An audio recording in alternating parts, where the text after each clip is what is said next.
Aparat kepolisian melakukan penggerebekan di Sukolilo, Pati, Jawa Tengah yang sebelumnya menjadi lokasi terbunuhnya bos rental mobil. Hasilnya polisi berhasil mengamankan sejumlah mobil dan motor. Sebelumnya ramai diperbincangkan jika wilayah Sukolilo menjadi tempat penadah kendaraan bodong. Kabar ini mencuat buntut pengeroyokan dan tewasnya Burhanis, 52 tahun pengusaha rental mobil asal Jakarta pada Kamis 6 Juni 2024. Merespons kabar tersebut, tim gabungan Polda Jawa Tengah melakukan operasi besar-besaran pada Kamis 13 Juni 2024. Dalam operasi itu, 6 mobil dan 23 motor bodong berhasil diamankan. Kabar ini dibenarkan Direktur Reserse Kriminal Umum Polda Jateng Kombes Johansson Ronald Simamora. Puluhan kendaraan itu disita dari 3 wilayah berbeda, yaitu dari Kecamatan Sukolilo, Trangkil, dan Tampak Kromo. Sementara camat setempat langsung mengumpulkan tokoh masyarakat setelah banyak yang memberikan penilaian buruk di Sukolilo. Camat Sukolilo, Andrik Sulaksono menuturkan rapat untuk membahas tentang keamanan dan ketertiban masyarakat agar main hakim sendiri tak terulang lagi. Ia pun tak menampik bahwa imbas dari kejadian di desa Sumber Soko beberapa waktu lalu, citra Sukolilo menjadi buruk. Namun ia menegaskan pihaknya sudah menempuh langkah-langkah strategis untuk mencegah hal serupa tak terulang.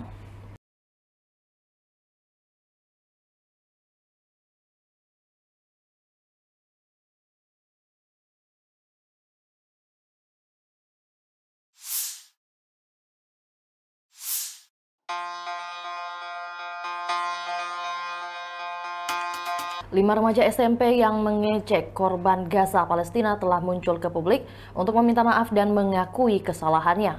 Kelima remaja itu disebut sempat menangis setelah videonya viral dan menuai hujatan.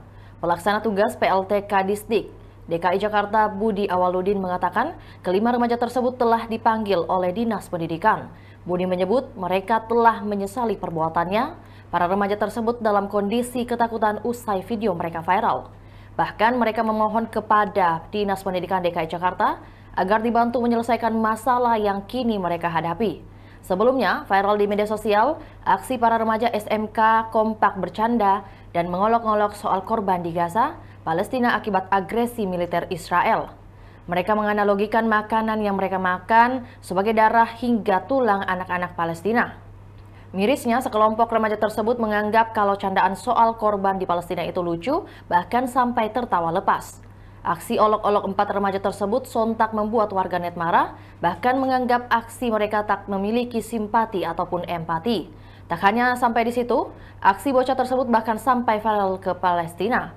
Seorang jurnalis kelahiran Gaza, Palestina, bernama Yosef Al-Helou geram dengan mereka. Jurnalis Palestina yang berbasis di London itu pun turut mengecam orang tua dari para bocah perempuan itu yang dianggapnya tak bisa mendidik mereka. Akhirnya para remaja tersebut meminta maaf dan wajah mereka terpampang di publik. Mereka mengakui kesalahan mereka. Salah satu remaja mengakui akan memperbaiki diri lebih baik lagi.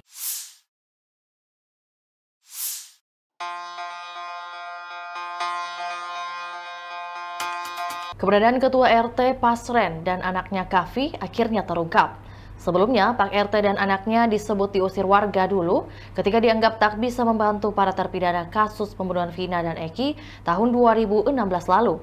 Pak RT dinilai lepas tanggung jawab ketika anaknya Kavi sudah dibebaskan oleh pihak kepolisian. Dilansir dari Tribun Jabar, rumah Pak RT berada di sebuah gang kecil sekitar 100 meter ke utara dari SMP Negeri 11 Cirebon. Lokasi tepatnya berada di RT 2 nomor 10 Kelurahan Karya Mula, Kecamatan Kesambi, Kota Cirebon.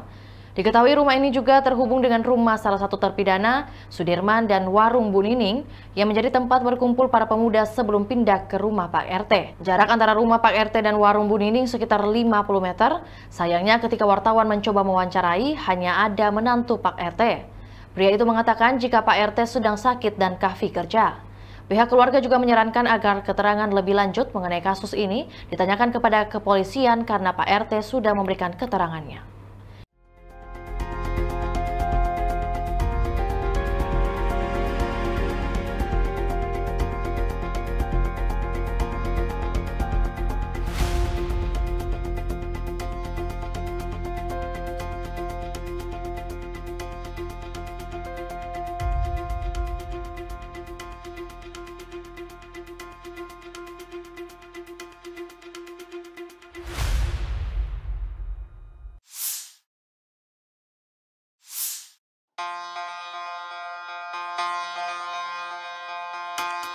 Liga Akbar, salah satu saksi di kasus pembunuhan Vina dan Eki, belak-belakan soal skenario bohong yang dirangkai polisi. Liga sudah sejak awal mengaku tidak tahu menahu bagaimana Vina dan Eki meregang nyawa di tahun 2016 lalu. Dilansir dari tayangan TV, pada 12 Juni 2024, Liga Akbar mengaku disuruh menjadi saksi oleh ayah almarhum Eki, Ibtu Rudiana. Hal itu menurutnya dikarenakan kedekatan antara Liga Akbar dan Eki.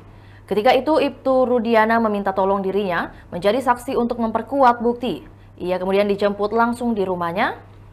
Saat dimintai keterangan, ia mendapati sangkaan polisi bahwa dirinya ada di TKP saat kejadian. Tapi Liga membantah karena kenyataannya di tanggal 27 Agustus 2016 justru berada di warung di SMA Negeri 4, cukup jauh dari TKP. Namun oknum polisi yang memeriksanya terus berkata bahwa Liga ada di lokasi. Skenario itu sudah berkali-kali ditolak Liga, bahkan di saat penyidik menjelaskan jika saat ada pelemparan batu, pengejaran Liga berada di lokasi. Ia lalu sadar jika keterangan itu sudah diarahkan polisi, sehingga isi BAP yang selesai dibuat berbeda jauh dari apa yang sebenarnya dialami Liga Akbar. Apalagi dia tidak didampingi pengacara, yang membuatnya bingung harus meminta tolong pada siapa.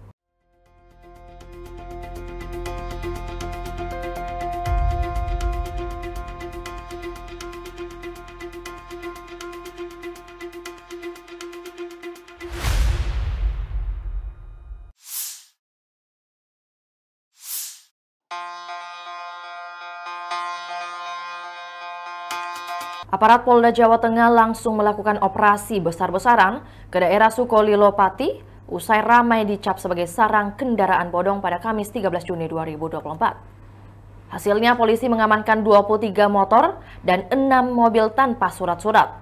Direktur Reserse Kriminal Umum Polda Jateng, Kombes Johansson Ronald Simamora, menjelaskan puluhan kendaraan bodong itu diamankan dari 3 daerah, Kecamatan Sukolilo, Trangkil, dan Tampak Romong. Nama Sukolilo sebelumnya ramai disoroti usai seorang bos rental mobil asal Jakarta, Burhanis, tewas dikeroyok warga sekitar. Korban diteriaki maling warga ketika hendak mengambil kembali mobil miliknya yang ia rentalkan. Sisi kelam Sukolilo kemudian dibongkar netizen. Banyak mengatakan daerah tersebut adalah sarang kendaraan bodong. Sementara itu, camat setempat Andrik Sulaksono langsung melakukan rapat dengan tokoh masyarakat, termasuk Kapolsek usai Sukolilo dicap jelek.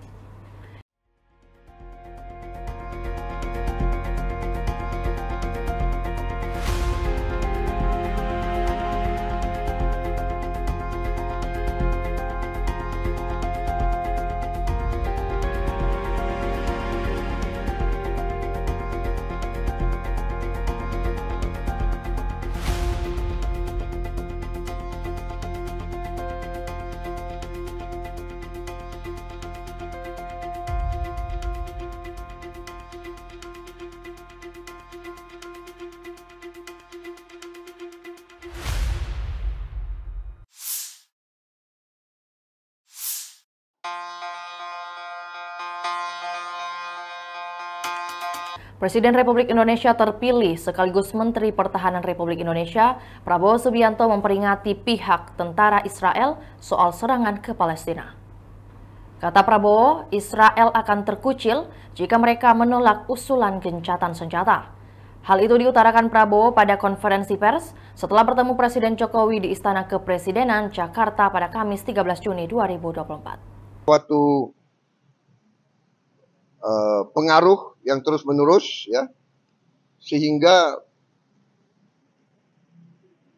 opini dunia yang nanti diwakili oleh pemerintah-pemerintah negara-negara di dunia, kita berharap meyakinkan terutama pihak Israel untuk menghentikan serangan-serangan mereka. Sebagaimana kita ketahui, ya, dalam beberapa minggu ini sudah beberapa negara Eropa sendiri yang sudah menyatakan mengakui Palestina. Dan juga di PBB juga mayoritas anggota PBB sudah menyatakan mengakui Palestina, minta Palestina diterima sebagai anggota PBB. Dan Dewan Keamanan PBB yang terakhir juga mengendorse usul gencatan senjata ini. Jadi tidak ada veto dari negara manapun. Ini saya kira suatu langkah yang langka. Jadi kita lihat ada suatu sesuatu hasil kalau umpamanya Israel tidak mau memberi gencatan senjata, mungkin Israel akan sangat terkucil di dunia. Ya. Tapi juga kita juga menyuruhkan Hamas agar segera menerima gencatan senjata ini demi rakyatnya sendiri. Saya kira demikian, ya.